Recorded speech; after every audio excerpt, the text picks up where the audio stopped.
Welcome into the All 32 pod. Mike Giardi, a fatigued but excited Will Parkinson. We're going to call this the So You're Telling Me There's a Chance pod after what happened on Thursday. And I had a reminder to you, this show brought to you by Prize Picks, the exclusive daily fantasy partner of the CLNS Media Network. Game time, best tickets, best prices to get you in to see any event that you want to see. I believe young Will was at the Game 5 Yankees-Dodgers game. But you're also at the Jets game. Let's start right there.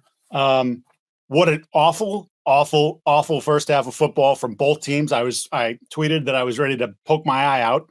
But the Jets showed something that they haven't shown too often, Will, and it was important. They get the 21-13 win to improve to 3-6, and those slim, I believe it's 17% right now, playoff chances. But had they lost, those playoff chances were pretty much erased. Yeah, Rodgers kind of talked about it, I thought, post-game, he was very honest. And Deontay had a similar comment. Aaron said, there was a good chance to just throw the towel in. Hey, we have the ridiculous Deshaun Jackson drop in the end zone. The defense is playing well, and all of a sudden they give up the 98-yard drive after Thomas Morstead, punt of the year, 75-yard dead punt. I mean, it's unbelievable.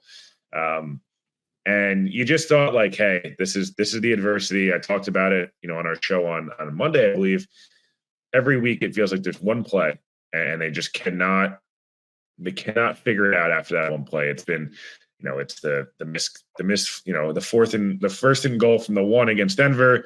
It's the first and goal from the 1 against Buffalo. It's the missed kick against New England. It's the punt return and Drake may go. There's always maybe one or I guess a couple of plays that happen they can't recover from. And the Corley plays a big play in that game, right? They are playing really good football. Aaron looks horrible, but they finally get moving the ball. They are beating Stroud up. They get the fumble. Everything's going kind of not going their way, but it's okay. They're going to win this game. I feel it.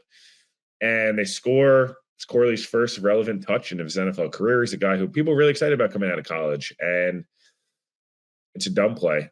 And then you're like, oh, boy. They go down and score. It was very, you hate this, but it's very Jetsy. Yes, very much so. And then they go into the half, and everyone kind of had a half. There was a weird energy in the crowd. There was the sell the team chants. Not to be a dick here.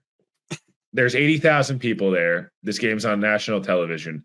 Woody's cashing the checks, buddy. That, I appreciate the enthusiasm, but that's not going to make, if anything. It's a lot of money was in his pocket last night, contrary to him selling the team. So not to defend Woody, it's the reality of the situation. They come out and they score that first drive. Garrett makes the one-handed touchdown. Rodgers with a really nice throw. And you're like, oh, first time all year where they started a half well. They showed some fight, some energy. Houston couldn't block anybody. Excuse me. And Will McDonald, 9 pressures. Hassan Reddick, 8 pressures. Quinn Williams, I believe, had 7. All guys had sacks. It felt like they started to heat Stroud up even more. And the Texans, Bobby Sloak, I don't think had a great game last night. TJ was, the one thing the Jets don't do well on defense is they cannot defend the run consistently. They do at times. New England didn't run the ball great last week, but they just consistently, they don't do a good job. And Stroud dropped back a lot. I think he got hit 18 plus times last night, including 8 sacks.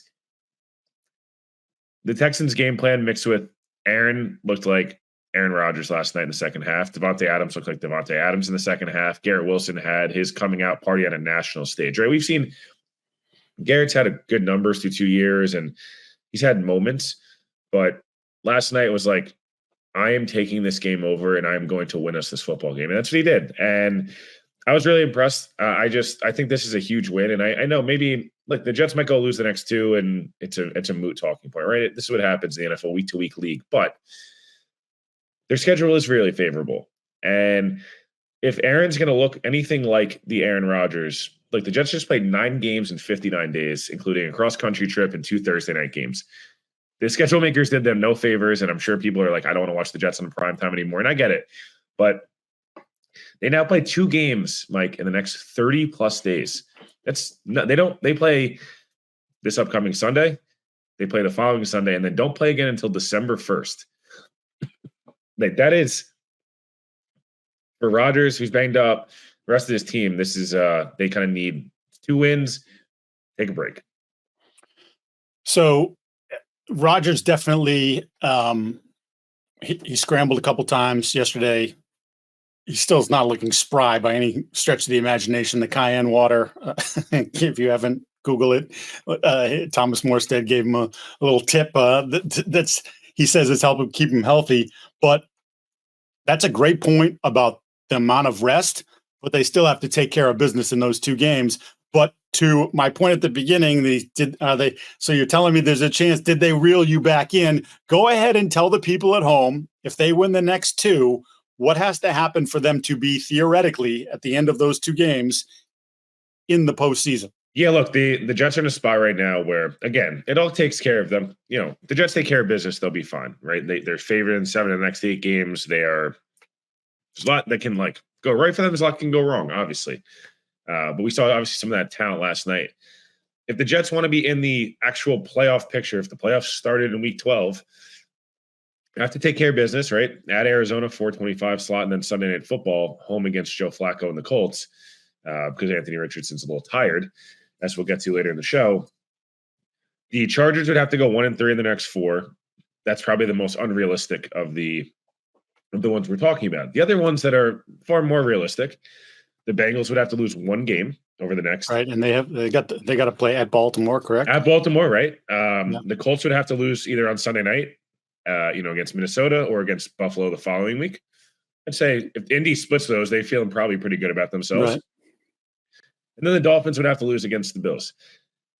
And they always lose against the Bills. They always lose against the Bills. So, this is the whole point of this Jets conversation is, look, they're 3-6, and Kyle Brandt did a really good job this morning. Yeah, they're 3-6 right now. They're not relevant.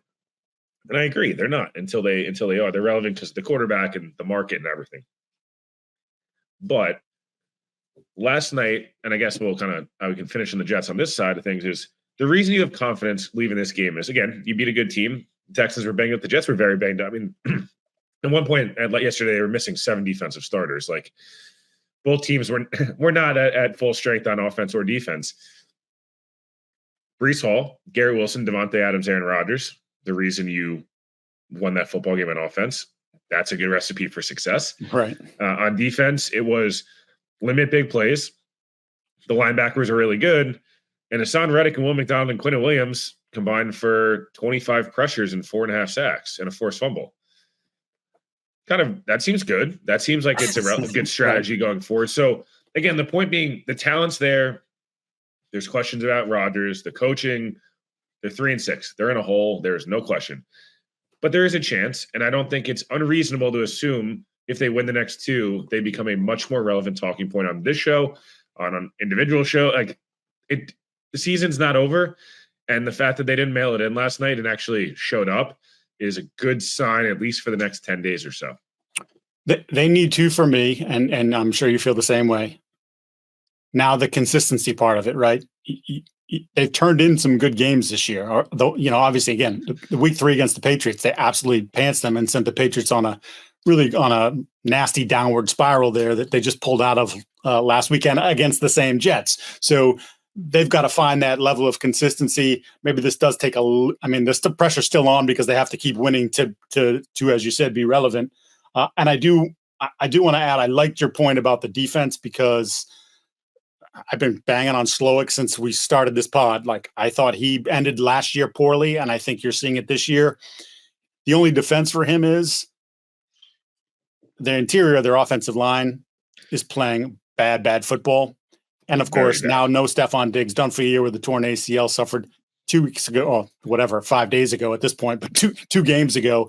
And of course, Nico Collins is still on the IR with they'll get Nico back next week, right? Yeah, and then we'll see. Now, I don't even want to really talk much about Houston, but I just wanted to point that out. And I think we'll have a better idea of what Houston's all about when Nico comes back. Next week's no joke for them, and we'll get into that game next week. But absolutely, Detroit on Sunday Night Football, they're going to come in there and they are going to be extremely physical.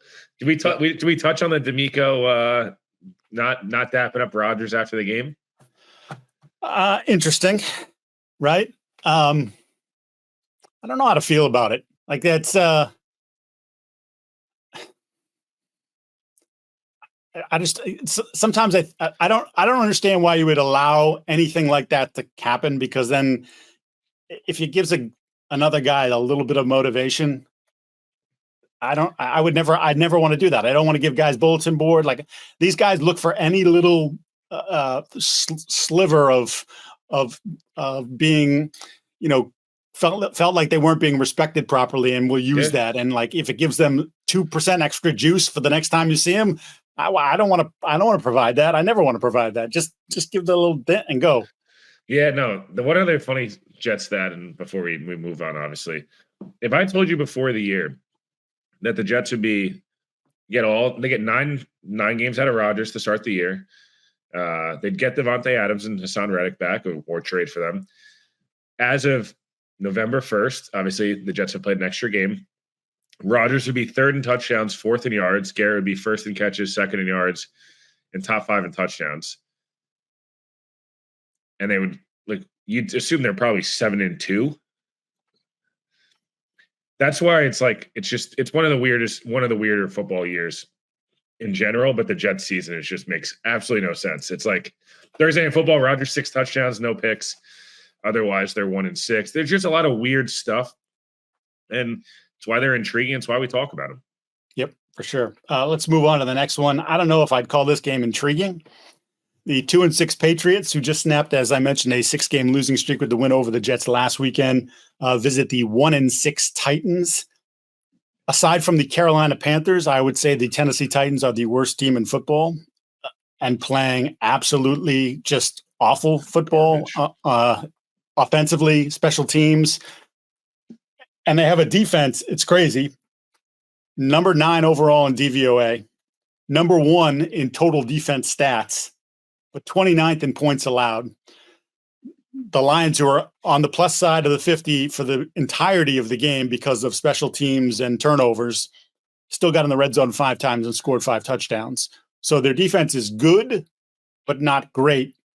The Patriots, of course, could be challenged this week, and we're taping this. It's right now. I'm talking. It's 12:27 on Friday afternoon. We don't know if Drake May will be cleared from concussion protocol. He has been progressing, and I would lean to thinking he's going to be. But again, with the concussions, you never know. I make no predictions on that. And we don't know if Will Levis is going to play for the Texans. He's been out since week 6 with the bruised shoulder. If he can't go, it'll be Mason Rudolph. Levis has been cranking it up this week in practice. I suspect that he too will be playing in this game. But again, as of right now, that's still the unanswered question. If May is in there, I think this is an intriguing matchup from this vantage point, because I think what Denard Wilson, the first-year defensive coordinator for Tennessee, does, the way he spins the dial schematically, will be as much as any team has challenged Drake since he's become the starter. And again, we're talking about a very small resume here, where the Texans basically were like, we're not even going to really blitz you because our guys are better than yours. And I was expecting him to be put in a blender in that game. They didn't bother, and they won by 20 points. D'Amico was right to just not waste his time with that. The following week, Jacksonville, nothing spectacular in that game. Patriots went a long period of time really without the football when the defense couldn't get off the field. So he didn't get challenged in that one. And then the Jets game obviously is just one quarter before he goes out with the injury. He'll see stuff if he's in this game that he hasn't seen before, especially with the simulated pressures. And I'm anxious. I want to see that. Again, it's part of you're going through the checklist of things that he has to experience. And this would be a good test for him, because this is a good defense. Whereas I gave you the numbers and the disparity, this is a good defense.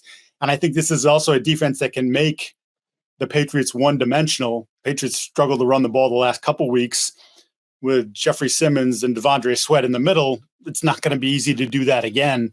So if he's playing, I would suspect there'll be a lot on him, and I want to see how he responds to the pressures and how he adjusts protection and do all those sorts of things that he's going to need to do in this league. So from that vantage point, I think everybody who is going to be watching that game on Sunday is hoping that it's Drake May and not Jacoby Brissett. Of course, they're hoping it's Drake May because it's far more exciting than Jacoby Brissett. But for me, it's more about the X's and O's, the scheme stuff, and to see, again, we continue to measure his growth. Can he handle the challenge that he faced on Sunday?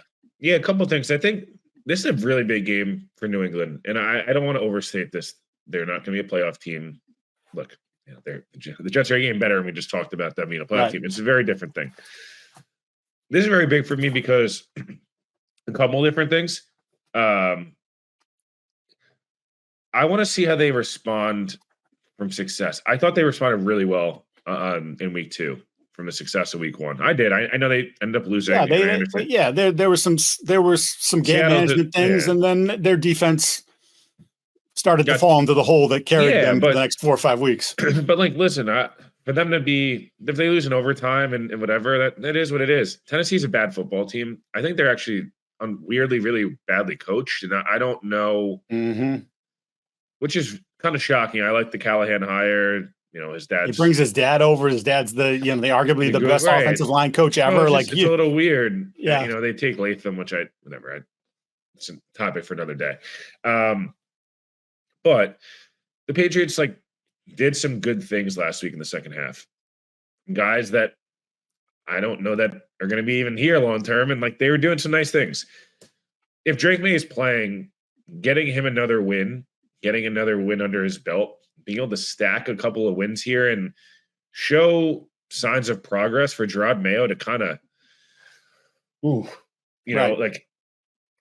Gerard Mayo, the way he handled the end of the first half against the Jets was embarrassing. But he got them ready to play in the second half, and they came out and they won the football game like they did. And as a young coach, you want to see these, them just stack some good performances, obviously some wins, but more importantly, quality performances. And I've said it a million times, quarterback and a young core that's going to be here. Hey, how do you handle success now? He had an opportunity earlier in the year. Yeah, I thought you handled it decently. Can you do it again? Can you go out now and say, win against a division rival? We didn't probably expect to win that game. Ooh, we're feeling ourselves a little bit. Noise isn't so loud anymore. We're playing a bad team. We just talked about the Jets handling expectations. There's been some expectation, I think, from the Patriots fan base of Tennessee's a bad team. I want to go win this game. I think that, there's obviously tempered expectation with the New England fan base right now, but don't make a mistake about it. I don't think anyone as a Patriots fan is going into this game going, ooh, I don't know. Let's go win it. Let's go win a football game. If you're Tennessee, you got to stop the bleeding, man. It is. Yep. It's been this really is bad. The Tennessee is in many ways in the same position the Patriots were last weekend, right? Yeah, you've been getting your doors blown off. I think Brian Callahan had a quote, I think on Monday, it was basically other than the offense not being able to move the ball, committing turnovers, unable to stop teams in the red zone, and our special teams being a disaster, everything is fine. And he was pissed off. I'm sort of paraphrasing him there, but just we didn't do this, and this. What do you expect's going to happen? What do our guys expect's going to happen? I think he's really got to lay it into them this week. We're not good enough to think there are many wins on the schedule. We got to start playing better. This is a team that's not very good either. We're at home. Defend your home turf and do something here. I was just going to say, if you're a Tennessee fan, next four after the Patriots, at Chargers. That's going to be a real physical football game. It's going to be probably one of the worst watchable games of the year. Yes. But you'd like the Chargers in that game. Vikings, Texans, Commanders. You're staring at best 1-3 in that stretch. And again, I'm not saying that, it's not about stacking wins. They're going to pick in the top 5 and take a quarterback. Right. We all get it. I'm not saying that. But again, if you're Brian Callahan, you're not in a spot where you're safe of the one and done's might be on the table. And although it would be kind of weird to hire a quarterback guy to not let him take a quarterback, but I don't know, just something about Tennessee doesn't feel right. And we talked about it last week, and we'll talk about it every week until Mike Vrabel gets hired. The way they look this year, if you don't think that makes teams around the league, I'm wearing the hat of one of the teams that should be all over Mike Vrabel, come February, but he did a lot with a little, and it feels like right now the Titans roster does have some names. They've already traded D-Hop, obviously. I don't know. I feel like if you're a Jeffrey Simmons, you don't want to start losing.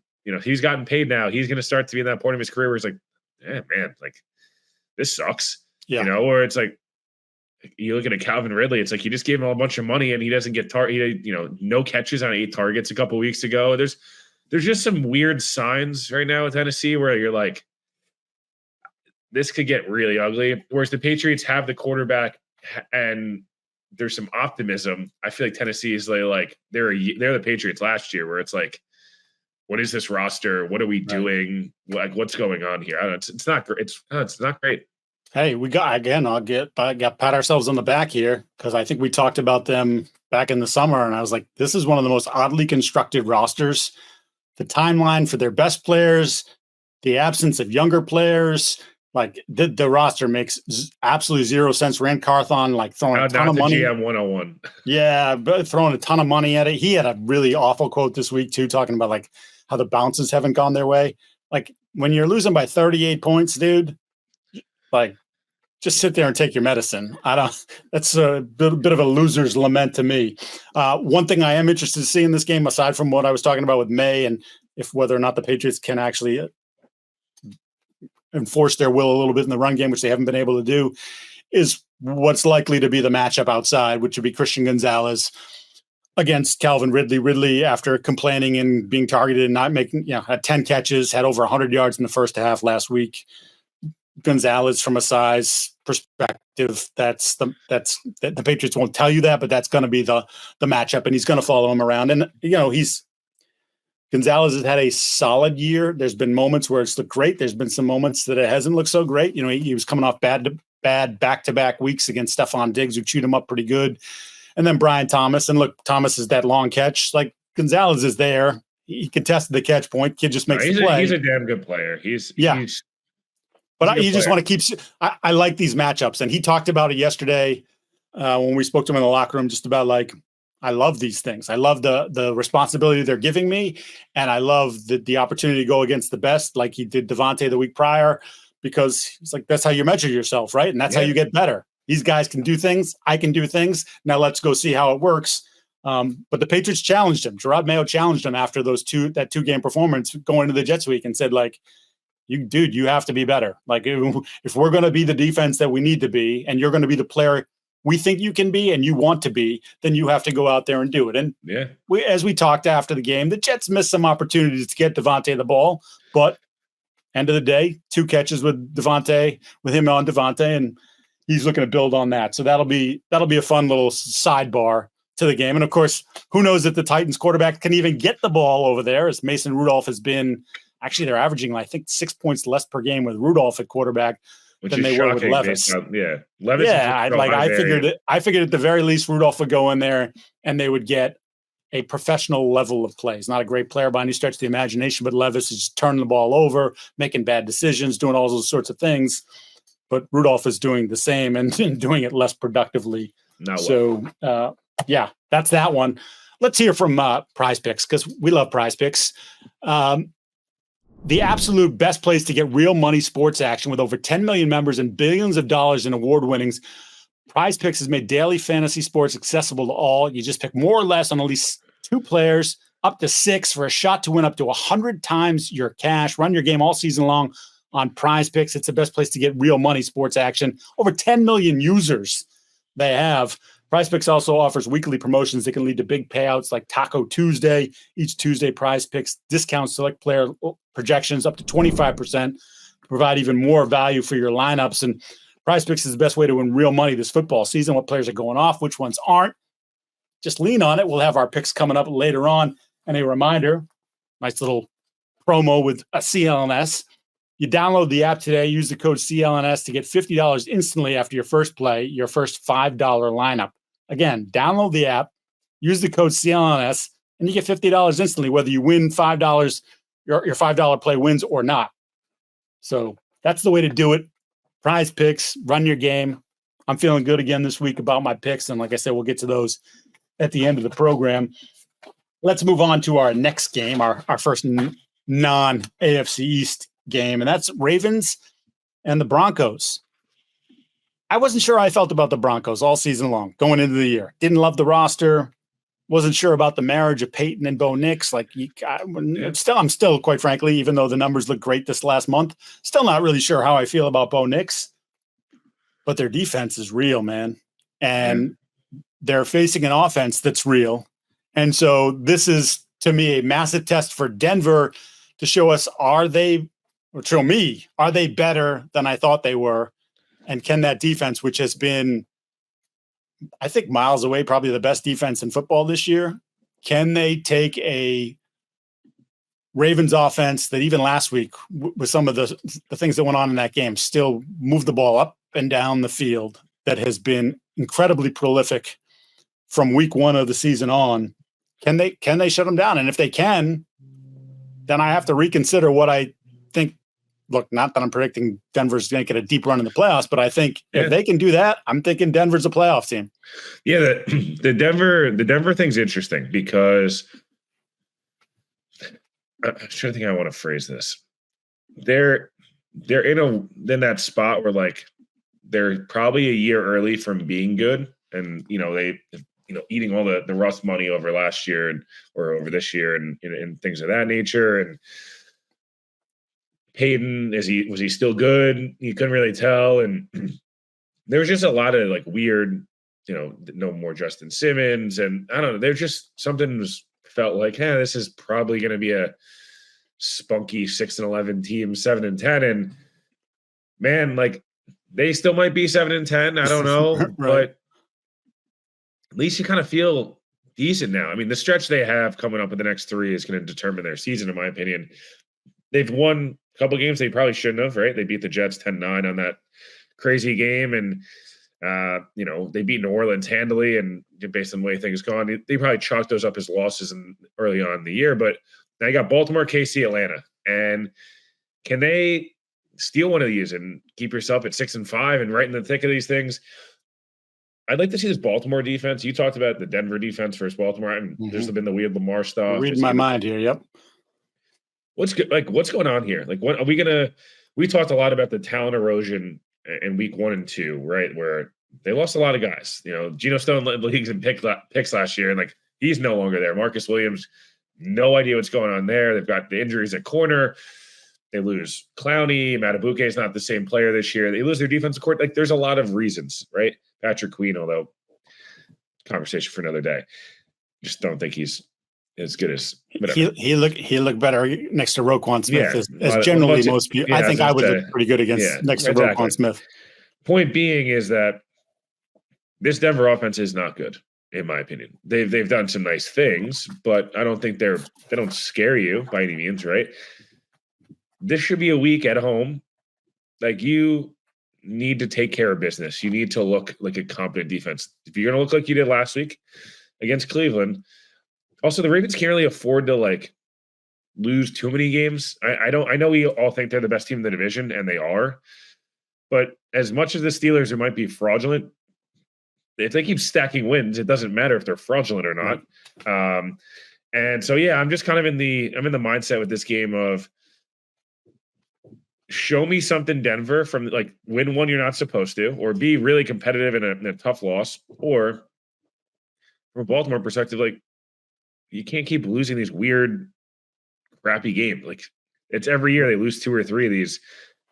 I know Denver's got a good record, but I'd like to show me something a little bit on defense, especially with defense. Like, we know what the offense is going to look like. It's only going to get better and better. And now, obviously, Deontay Johnson and stuff. And I think that it's a move around the margins, but it does help. The defense is Kyle Hamilton. I picked you one defensive player of the year, buddy. Come on, give me something, dude. Give me a little something. Yeah. So they are 32nd in pass defense this year, which, even with the erosion of talent, and some of the injuries, it should not be.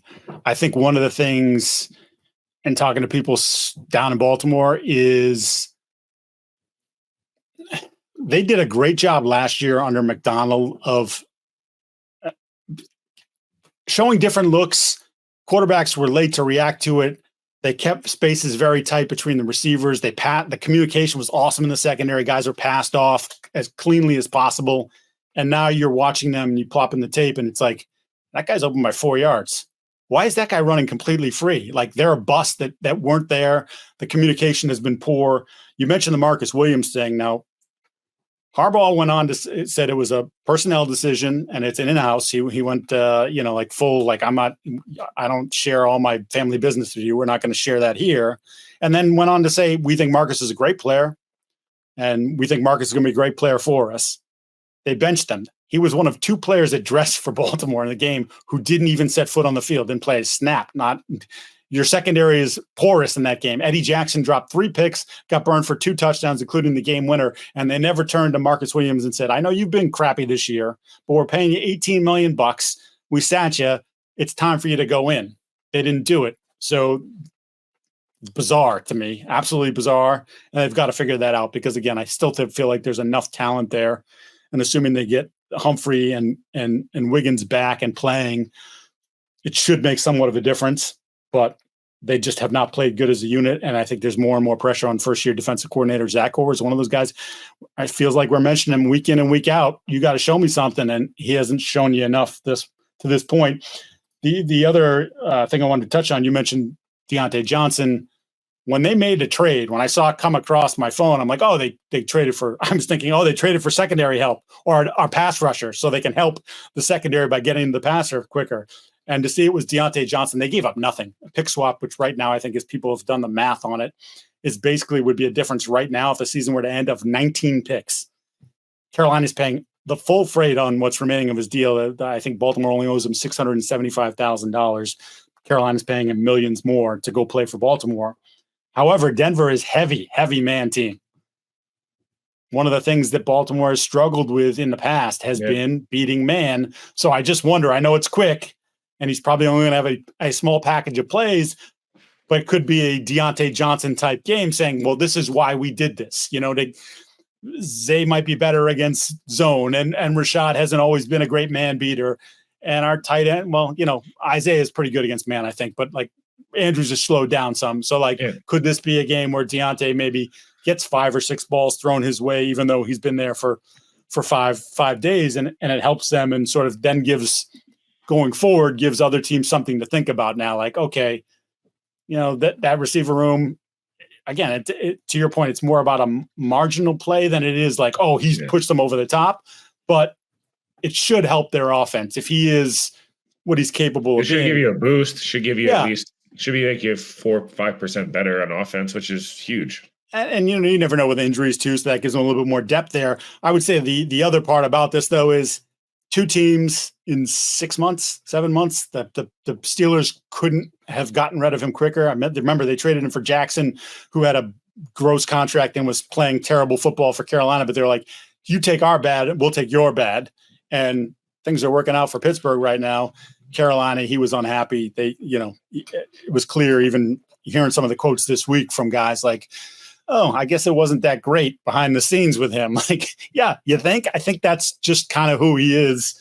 And he's going to be a free agent at the end of this thing. So I have the sneaky suspicion that he probably won't be back in Baltimore after this run. Use him and lose him.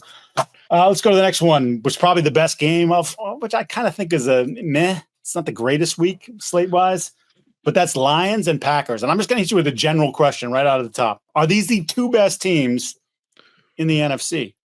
Ooh. Think on it. Think about the NFC West right now. We're 4-4, even though we like the 49ers. Think about the NFC East. Washington right now sitting atop that division. So I will say probably yes. But the Jordan Love injury thing continues to be a story this season. It's now we're on injury number 2. Little worried because it feels like he came back a little early from the knee, and now you got the groin, and he's a couple games not finished, or it's like there's been just a little bit of that. I think they're the 2 of the best coach teams, especially offensively, in the league, let alone in the NFC. Both quarterbacks are playing really good football. The defense for Green Bay is starting to play much better, which is huge, obviously. Still think the defensive coordinator hire Rob Saleh he'll be in that job before you know it. Detroit is Green Bay needs this game. They had the Minnesota loss, which felt like, at the time, I was like, oh, whatever. It's Jordan Love's first game back, but you don't want to drop another one in the division. And it just feels like Detroit is like an absolute buzzsaw right now. And well, this is where you just mentioned Sal's name, Jeff Hafley, the first-year defensive coordinator. They're by pretty much any metric, their defense has done very well this year. I think this is a massive test for him. This is the biggest one yet, right? And there'll be other check marks over the course of the season, but you're playing an offense that, as you said, is absolutely rolling right now. Goff is playing great football, making great decisions with the football, but in the last couple of weeks, even beyond that, actually, and he's put up some ridiculous numbers. Like, what was he, 26 of 28 one game? Like, he's done some throwing completions. But after that game where they lost and he threw 53 passes or whatever it was, there was a clear edict from Dan Campbell. Hey, we have David Montgomery and Jahmyr Gibbs. And not Jameson Williams. Yes, do that.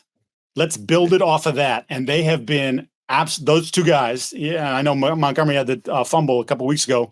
Didn't end up hurting them.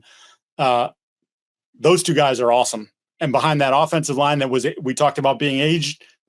Well, those guys, they might be drinking their cayenne pepper water too, because they're playing extremely well. They are moving people off the ball. So that's the challenge, right? You want to commit enough bodies if you're Hafley to stop the run.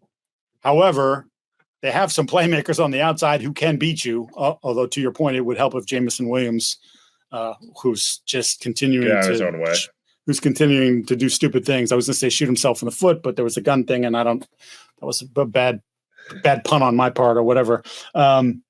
Yeah, I just think it's a huge challenge. And I think if the Packers can answer that challenge, and I don't expect them to hold, the Lions to 17 points or something like that, but if it's low 20s and maybe you force them to kick a couple field goals instead of score touchdowns, if Love comes through this and is able to play at the level that you kind of expect them to, then they can win the football game. And then I think that sort of reinforces the conversation and the question that I asked you at the top. Are these the two best teams? Because I think we would think, yes, the Lions are definitely one of them, but maybe it's San Francisco. Maybe, okay, no, this is a chance for Green Bay to put their foot down and say, no, we are that team that you thought we could be with all the talent that we have, and we're putting it together now.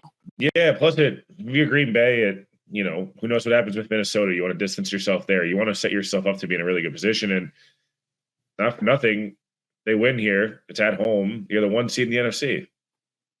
Yeah, or I guess not. Oh, yeah, they'd be the 1 seed in the NFC. I guess if Philly wins, maybe not. But the whole point being is just like they've kind of escaped danger with the Love injuries and stuff. This is gonna be a really fun football game, and if you told me if this is the NFC title game, wouldn't be shocked. Like, these teams are very good. They're very well coached. They're very talented. They're very tough-minded teams, and Green Bay traditionally, you go in there and run the football on them. Detroit's going to try. It's a matter of what kind of big boy pants does that Green Bay defense have on. And let's just bring it up again. I had someone tell me, and I remember tweeting it and talking about it before the draft 2 years ago, that Jahmyr Gibbs was the best running back in the class, and Bijan Robinson obviously got picked before him, and Bijan's a terrific player. Yeah, Jahmyr's nasty. Like, there is some dog in there. Yeah, he's a really good football player.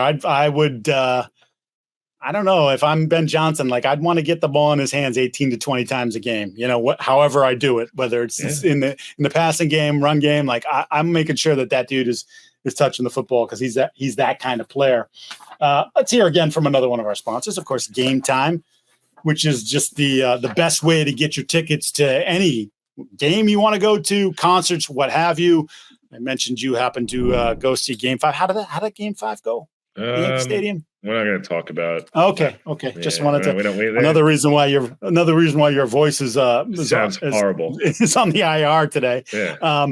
But look, one of the problems I've always found with trying to get tickets is the search engine's terrible. You go and you have to reset. Now they only have one ticket here and I need two. And then that eliminates this thing. And I got to go back and I got to reset and start the whole thing over.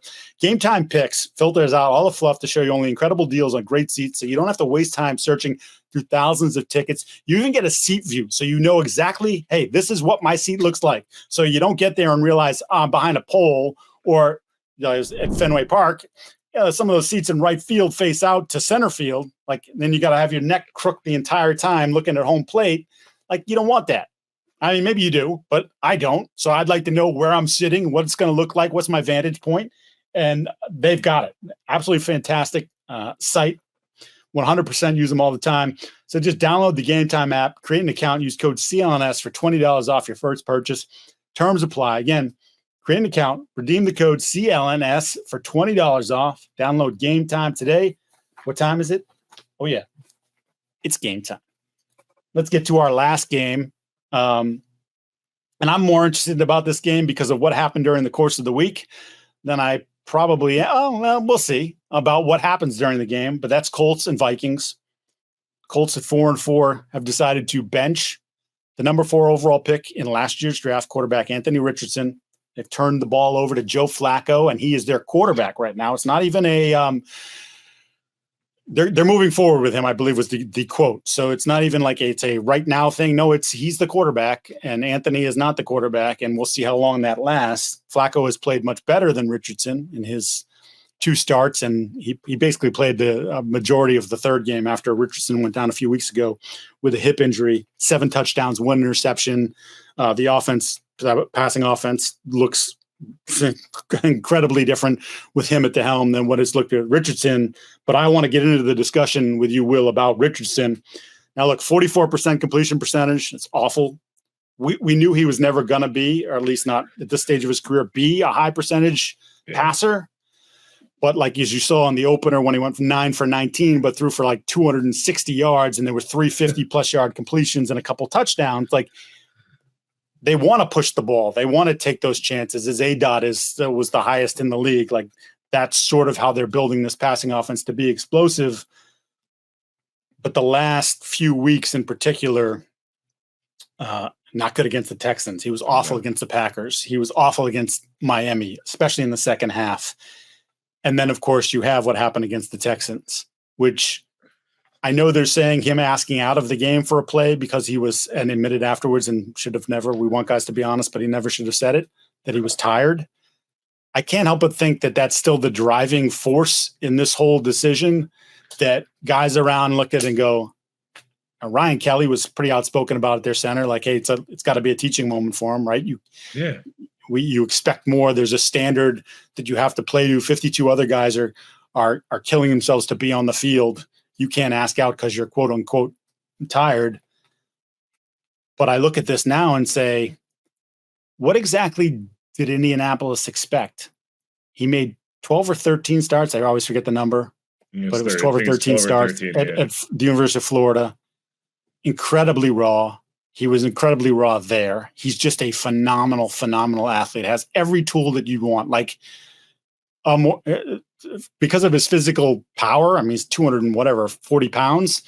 Like, we talk about Lamar being a great runner. This guy's a great runner with power. Like, he's a more explosive Josh Allen, who's a damn good runner, and then has the arm to make the throws that very few guys in the league can make. He just hasn't made them consistently, and he's missing the layups consistently.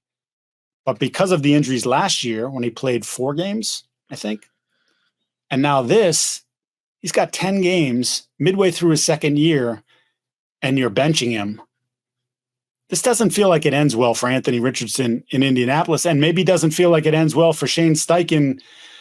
And why am I drawing a blank on the general manager? Chris Ballard, thank you.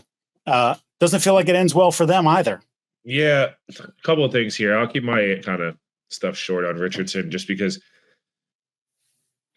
this feels a little Zach Wilson post-Patriots game, being like just saying the wrong thing. And it's like, you don't want to lose the locker room in a team that's trying to win. That Jets team was really good everywhere else other than the quarterback play was so bad and the team was spiraling. And it was like, we cannot let this get out of control. We have to send a message, do something to figure this season out.